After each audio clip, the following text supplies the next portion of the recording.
Shalom adik-adik, selamat pagi. Wah, Lose senang sekali karena adik-adik semuanya bersama-sama dengan Lose merenungkan kebenaran firman Tuhan di pagi hari ini. Tapi sebelum kita merenungkan firman Tuhan, mari kita berdoa. Tuhan Yesus, terima kasih untuk hari ini. Tuhan menolong kami dan Tuhan memimpin kami. Kami semuanya boleh bangun dengan kekuatan yang baru, dengan semangat yang baru. Terlebih lagi kami di pagi hari ini mau merenungkan kebenaran firman-Mu. Kiranya Tuhan menolong kami, Tuhan memimpin kami, sehingga kami semuanya boleh mengerti dan melakukan firman Tuhan di dalam kehidupan kami hari lepas hari. Dalam nama Tuhan Yesus Kristus kami sudah berdoa. Amin. Nah, adik-adik, hari ini kita mau merenungkan kebenaran firman Tuhan, lanjutan dari Daniel pasal yang kelima, yang kemarin sudah renungkan bersama-sama dengan Lause Zehla. Nah, hari ini kita mau melanjutkan di dalam kitab Daniel pasal yang kelima, ayat yang ke-13 sampai ayat yang ke-23. Adik-adik bisa membaca di dalam Alkitab masing-masing ataupun bisa membaca di dalam layar yang ada di video ini.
Nah, adik-adik, kita telah membaca firman Tuhan bersama-sama ya. Dan di dalam firman Tuhan yang telah kita baca tadi, kita bisa belajar bersama-sama yang pastinya. Nah, Raja Belshazzar, ketika ia mendapati tulisan di dinding, maka ia memanggil orang-orang bijaksana. Ia memanggil ahli-ahli jampi untuk mengartikan, untuk memberitahu makna dari tulisan tersebut. Tetapi sayangnya adik-adik, tidak ada satupun di antara mereka yang dapat mengartikan tulisan di dinding tersebut. Sehingga dibawanyalah Daniel menghadap raja, dan raja meminta Daniel untuk memberitahu apa yang menjadi makna dalam tulisan di dinding tersebut.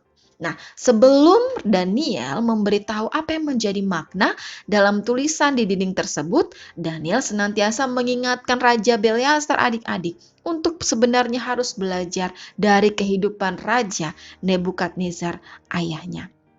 Nah, kalau kita ingat di dalam renungan harian sekolah minggu beberapa waktu yang lalu, kita belajar bersama-sama bagaimana ketika Raja Nebukadnezar menjadi tinggi hati, ia menjadi keras kepala, bahkan ia berlaku angkuh, sehingga ia diberi hukuman oleh Tuhan. Tuhan menjatuhkan tata kerajaannya. Bahkan Raja Nebukadnezar dihalau dari antara manusia dan hatinya menjadi sama seperti hati binatang. Nah, kejadian tersebut seharusnya menjadi pelajaran bagi Raja Belshazzar untuk tetap senantiasa setia kepada Tuhan, untuk tetap melakukan apa yang menjadi kehendak Tuhan, untuk tetap melakukan segala sesuatu yang berkenan di hadapan Tuhan. Akan tetapi, Raja Belshazzar tetap melakukan apa yang tidak dikehendaki oleh Tuhan. Ia melakukan atau ia membawa perkakas-perkakas dari baitnya. Bahkan perkakas-perkakas itu digunakan oleh para pembesar, oleh para istri Raja Belshazzar, oleh para gundik Raja Belshazzar untuk meminum anggur. Selain itu adik-adik, yang dilakukan oleh Raja Belsasar yaitu ia memuji-muji dewa. Ia memuji-muji berhala yang tidak dapat melihat atau mendengar atau mengetahui. Nah, adik-adik, dari sini kita belajar bersama-sama untuk senantiasa hidup sesuai dengan perkenanan Tuhan, untuk senantiasa hidup sesuai dengan kehendak Tuhan. Sekalipun adik-adik masih kecil saat ini, tetapi adik-adik juga harus belajar untuk senantiasa hidup menyenangkan Tuhan. Caranya bagaimana?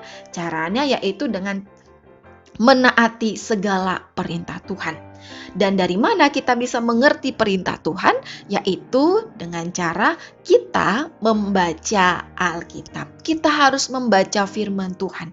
Karena ketika kita membaca firman Tuhan, kita jadi tahu apa yang menjadi kehendak Tuhan, apa yang tidak dikehendaki oleh Tuhan, apa yang baik, apa yang buruk, apa yang disenangi oleh Tuhan, apa yang tidak disenangi oleh Tuhan.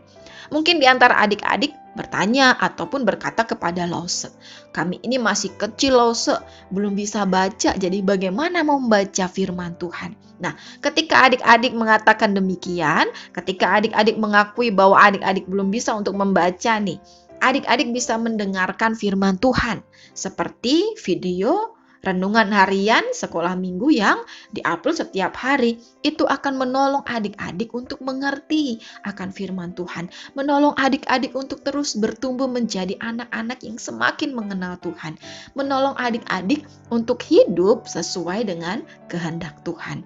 Maka Lause ajak adik-adik semuanya untuk terus tekun merenungkan kebenaran firman Tuhan hari lepas hari ya, bukan hanya seminggu sekali ketika kita sekolah minggu saja, tapi setiap hari. Mari kita tekun untuk membaca firman Tuhan, karena firman Tuhan akan menolong kita untuk hidup sesuai dengan kehendak Tuhan. Amin untuk firman Tuhan di pagi hari ini. Mari kita berdoa.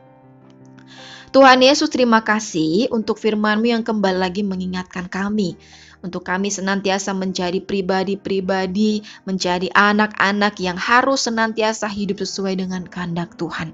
Ajarlah kami untuk melakukan segala sesuatu yang menyenangkan Tuhan.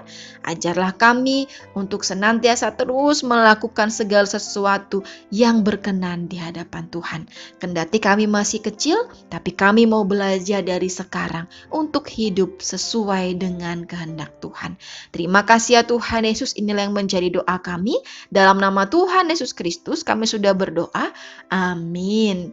Nah adik-adik, sekian dulu renungan firman Tuhan kita di pagi hari ini ya. Sampai ketemu besok. Dadah.